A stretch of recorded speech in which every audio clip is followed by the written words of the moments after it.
hello, welcome to Eid in the House. Welcome sa aking YouTube channel. Ngayon, ang gagawin natin, magpiprito tayo ng buo na ulo ng baboy. First time ko tong gagawin. Pero bago ko to iprito, lalaga muna natin to. Tapos titimplahan natin para magkalasa. Bukas ko pa to ipiprito ng buo kasi ngayong gabi ilalaga ko muna ng mga saglit lang para maganda pag ipinerito natin. Luto na. Ayan o. Ayan yung wala tayong magawang ibang video kaya magprito tayo ng ulo ng baboy na buo. Yan, tara, huwag na natin patagalin to. Ayan, maglagay na tayo dyan sa ating paglalagaan ng ulo ng baboy ng tubig. Ayan, malalagyan natin ang mga kalahati hanggang dito siguro kasi malaki yung ulo ng baboy, baka umapaw. Hanggang dito lang siguro. Tapos maglalagay tayo dyan ng laurel at saka pamintang buo.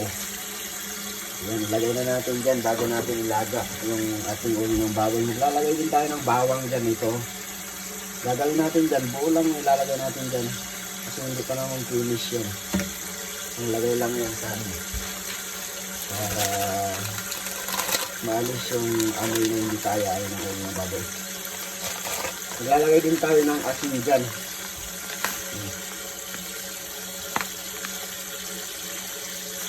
Yan, lalagyan natin dyan. Ayan.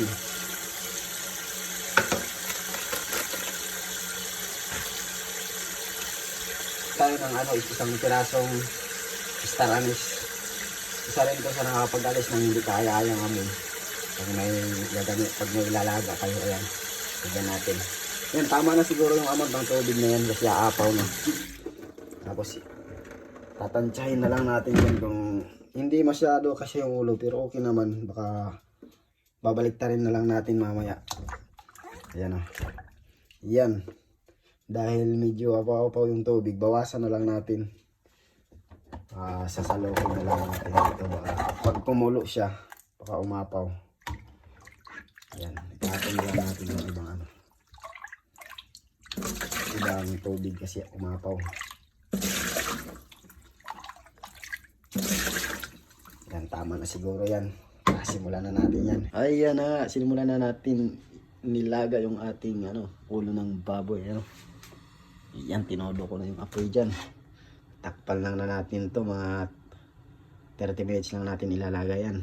Tapos bukas ipiprito na natin yan ng buong buo.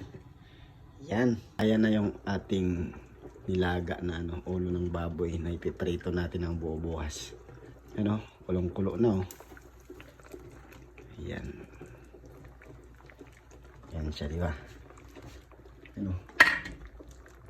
Nag-add pala ako dyan ng yung mahaba na nakikita nyo. Lemongrass.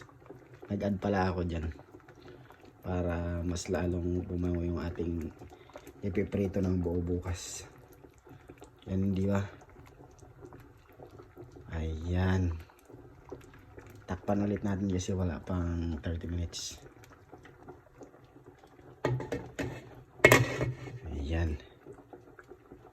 Ayan, dahil 15 minutos na yung nakalipas, babalik na rin natin siya sa kabila na naman. Mahirap to kasi mainit. Mano-mano pa naman yung pag natin sa kabila. Ayan. Mabigat pa naman ito. Dahan-dahanin lang natin. Kaya natin yan. At isang kamay. May kainitan pa naman to. Mainit nga.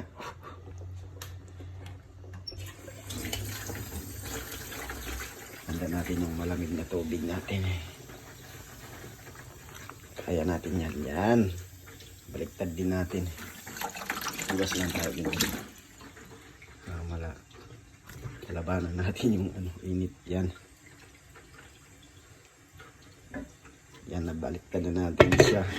Another 15 minutes naman sa kabila. Maangat na siya, hayaan na lang natin. Ayan. Continue natin yung pagpapakulo. Mga 15 minutes na lang. Ayan, tapos na natin mailaga yung ating Patayin na natin yun kasi 30 minutes na. 30 minutes lang natin ilaga yan. Yan, okay na yan. Tapos lalagay ko dito sa may palanggana. Diyan ko siya ilalagay. Hindi natin palalamigin, tapos bukas na natin yan ipiperito ng buo. Ayan, patayin na natin yan. Okay na yan. Ilalagay ko na lang dyan sa may palanggana. Ay, medyo may kabigatan to ah. Yan o. Yan o. Laki. Ayan siya no. Yan. Ready to fry na yan. Bukas ng buong buo. Ayan, lilinisan ko pa yan siya. Tapos mapapahiran pa siguro natin yung bukas na ano. Dito ng durog na paminta. Saka asin ulit. Ang bukas na lang yan. Yan. Ayan, andito na ngayon yung ating ulo ng baboy na nilaga natin kagabi. Ngayon, gagawin naman natin yan. Ipiprito na natin to ng buo. Pero bago natin to iprito, kahit natimplahan na natin to bago ilaga, lalagyan ko pa rin siya dito ng kaunting asin. Tapos, lalamas ko lang dyan. Yan. Tapos, lalagyan ko rin siya ng pamintang durog. Prito natin siya ng buo. Ganyan lang, tama na yun. Kasi natimplahan naman na natin to kagabi, diba? Ayan. Napatulog ko na rin yan.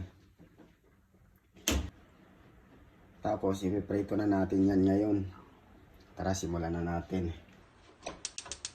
Mag-ano lang tayo dito ng bukas tayo ng gas to.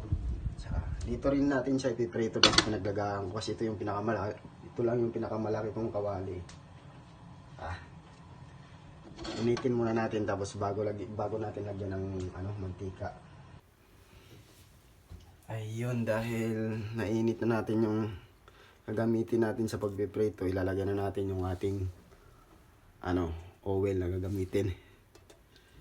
3 litro lang gamitin ko dito eh. Siguro balik ta rin ko na lang siya. Kasi wala akong malaking kawali na pagpiprito. Lagay lang natin dyan yung ating oil o mantika.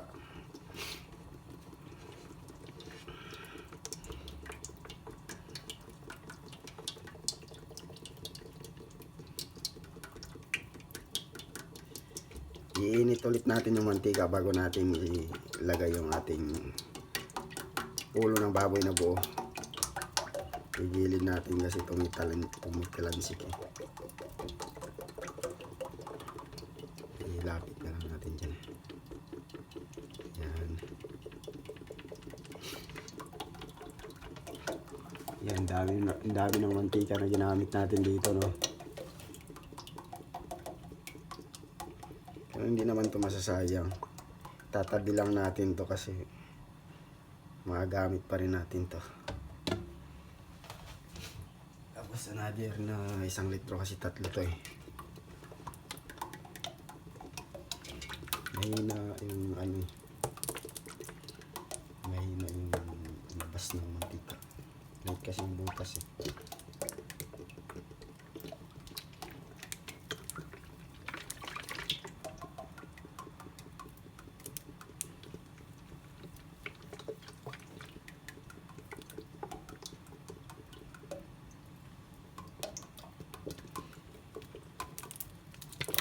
Habang nilalagay natin, umiinit na rin yung mantika eh.